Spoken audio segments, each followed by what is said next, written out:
Oh, hello. It's time for Wine Wednesday Live. I'm Brian, a few minutes late, which is kind of my thing. Sorry about that. So thank you for watching today. We're going to talk a little bit about French wines in a moment and my favorite winemaker of all time.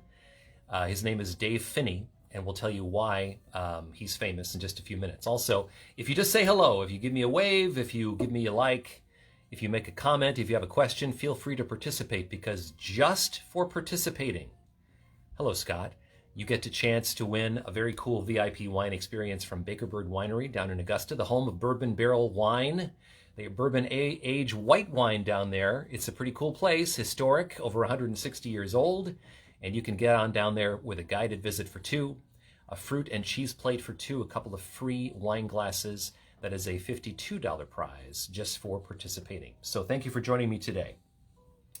So I'm always on the lookout for new wines that I can tell you about, and I keep on mentioning Bordeaux. I mention it a lot. I mention it usually in the context of, if you want really good Bordeaux, you gotta shell out, because it's one of the more expensive wines in the world. So I'm always on the lookout for wines that are reasonably priced and that we haven't talked about before in depth. Hello, Heidi. And hopefully Vincent's watching today too. Heidi, say hello to him for me. So I went on a search over the weekend trying to find reasonably priced Bordeaux. And I kept on seeing these Locations wines. And Locations is a group of wines that are basically a white label with one letter on them. And there's Locations I, which is basically Italian wine. And there's Location F, which is the original, and it's wines from France. So I've had that before, and I said, and I liked it. And I said, how about, I went to a couple of different places, how about you recommend a Bordeaux that tastes similar to F, the Locations wine, about the same price, 20, 25 bucks or less. And everybody said, oh, you don't want that, you want this.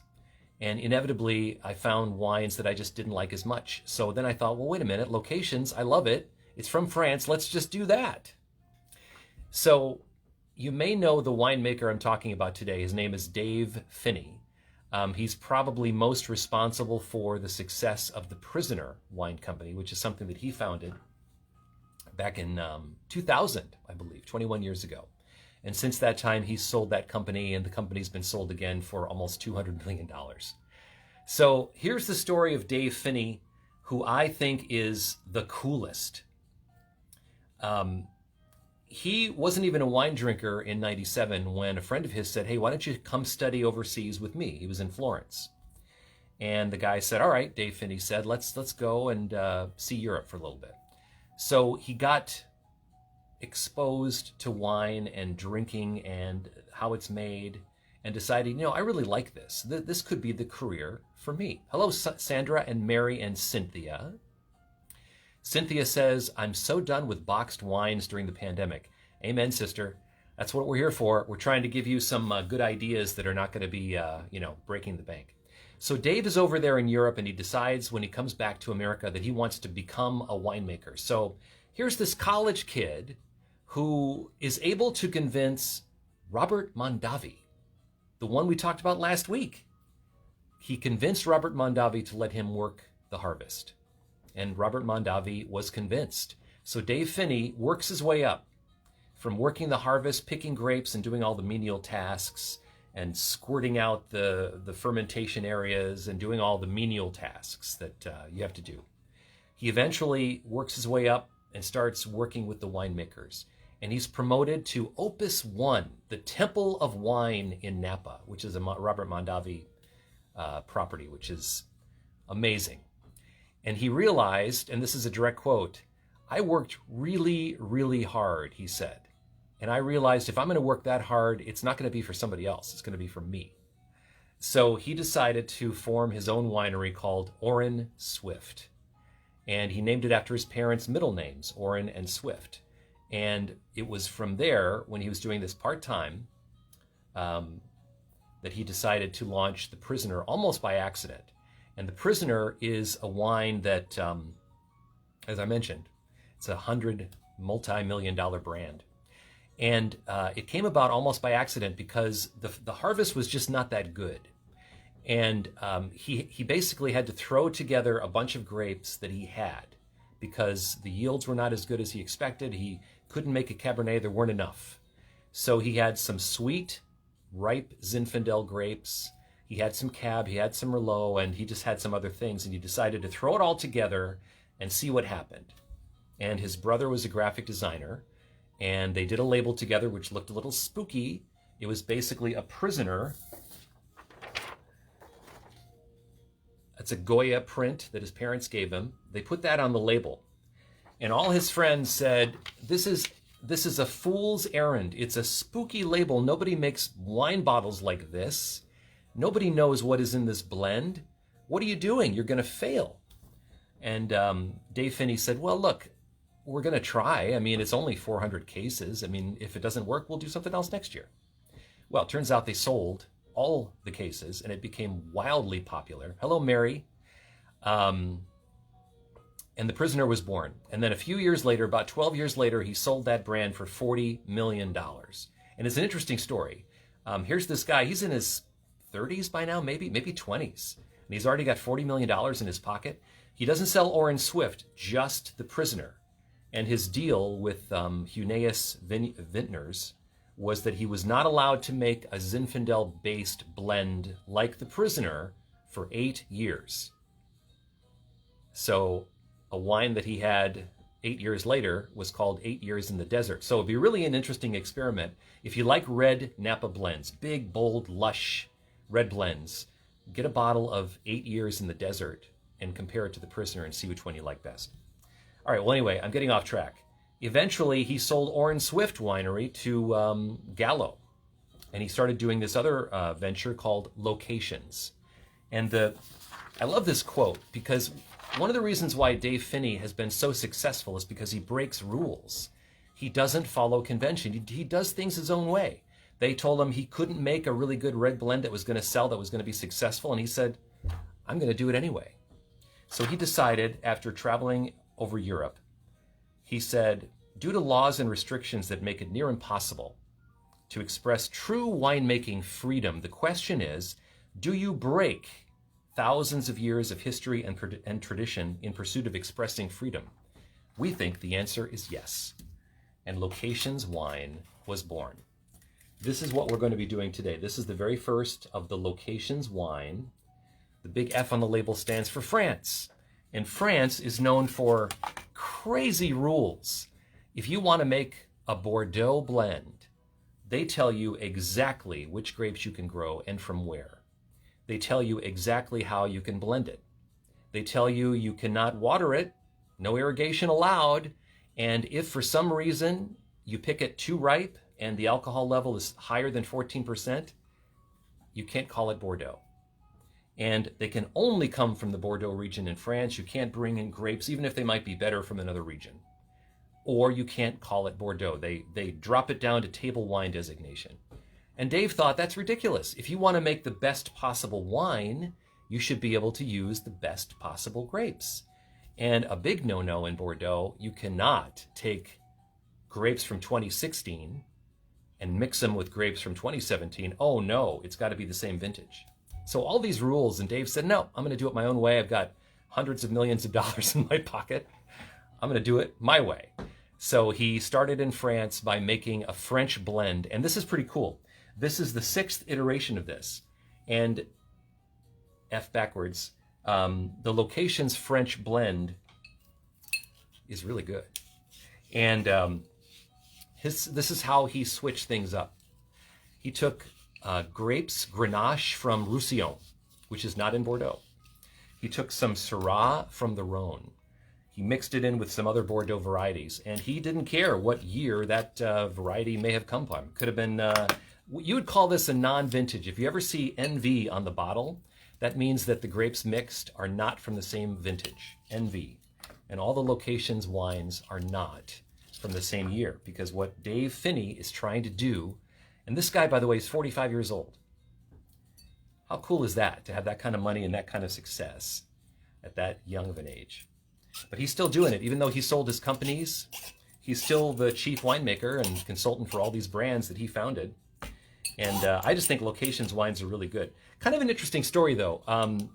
I have gone to several different places. My wine friend Maggie is just a connoisseur of Italian wine. And she was making recommendations of wines from Italy. And I said, hey, what do you think of that Locations eye? And she said, oh, no, that's not Italian wine. That's like an American bastardization of Italy.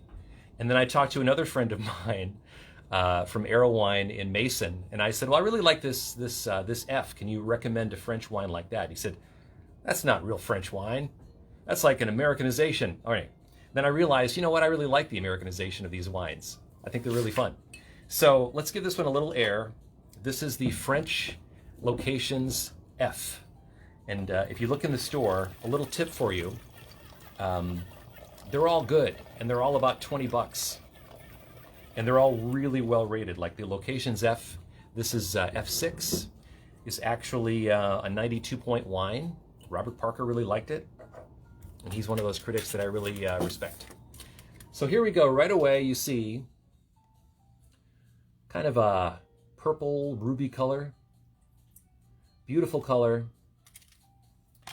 And again, it's a blend from all over France, which is something that generally the French don't do.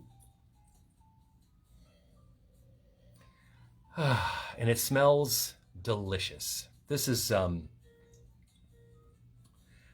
to be a really tasty experience for me, and I'm sorry you can't share with it. Raspberry comes to mind. It's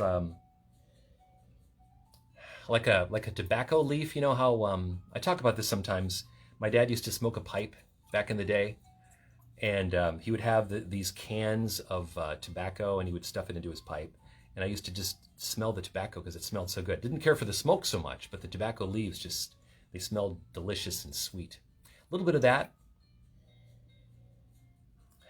like strawberry compote, just really interesting, fruity, but also there's just a hint of licorice, and that's the oak aging that kind of adds a little bit of character to it.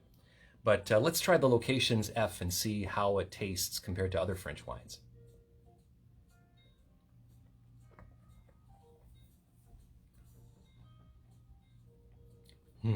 Okay. This is a big wine. This is a really big wine. And we mentioned 14% alcohol for Bordeaux. That was the rule. You can't go above that. This is way above that. This could be maybe 16%. I'm not sure. I'm looking at it. It says 15% of the label, but they tend to fudge that a little bit. Lots of flavor. Plum, like the crushed plum. A little fig in there, which is just, you can get an idea of the richness. There's more strawberry. There's some blackberry. There's a little bit of cranberry, like right in the middle. And I'm still tasting it. And then you've got this nice toasty mocha finish that lingers. This is a really, really, I really like the Dave Phinney wines. If you've never had The Prisoner, try it. If you're looking for a really nice red blend that has character, that's ripe, that's bold, the Dave Phinney wines from Orange Swift are all good.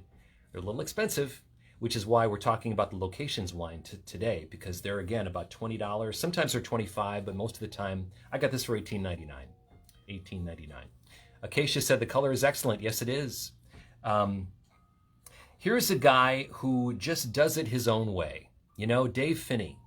He has made a name for himself. Oh, and by the way, I just realized he sold Locations wine to Gallo as well. So he's got even more money in his pocket. He has the kind of career I wish I had. Imagine being able to have that kind of money and that kind of success. Acacia says, you need to make a Brian's Wine Wednesday cheat sheet so we all know what to be buying based on personal preferences and just always be adding the worthy wines to it. Well, it's not a bad idea. But you give me too much credit for being prepared. I kind of throw these things together based on what I have found out over the weekend. And then but you're right. I should be more organized. And you can always contact me, by the way, anytime. Just email me if you have a question. I'm happy to make recommendations. If there's something you're having, a special meal, and you're looking for a pairing that would go well, I'm more than willing to help you out. Just reach out. Linda says hello from Panama City Beach. Well, good for you. Thanks for watching down there. Once again, all Dave Phinney wines are great, but if you're looking for an entry-level price point, the Locations wines, the white labels with the letters, give it a shot. Good stuff. The ones that I really like are the Oregon one is delicious. I think it just has an O on the label. There's a CA for California. You can skip that one because, you know, California, you kind of get an idea. Try something new. Try the I or the F. There's one from Portugal. And again, he just comes in and figures out what the best grapes are in that area and makes the best possible wine for you. And one of the quotes, and I'll close with this, that he said was, you know, a lot of people say that when a wine is popular, the first thing you should do is raise the price, but he likes to over-deliver. So he says, if I should price this at $40 a bottle, I'm probably going to make it $30 because I like to over-deliver. Don't you love that? Here's a guy who's got all the money in the world. He can do stuff like that for us. Yay.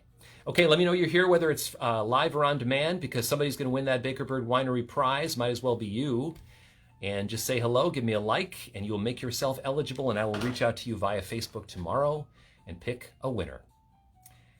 Bill Porter says, love Locations. Excellent choice. Thank you very much, my friend. And I'll see you next week. Once again, always, if you have a suggestion for a future program, let me know, and I will give that some consideration, and maybe we'll do your featured wine next week on Wine Wednesday Live.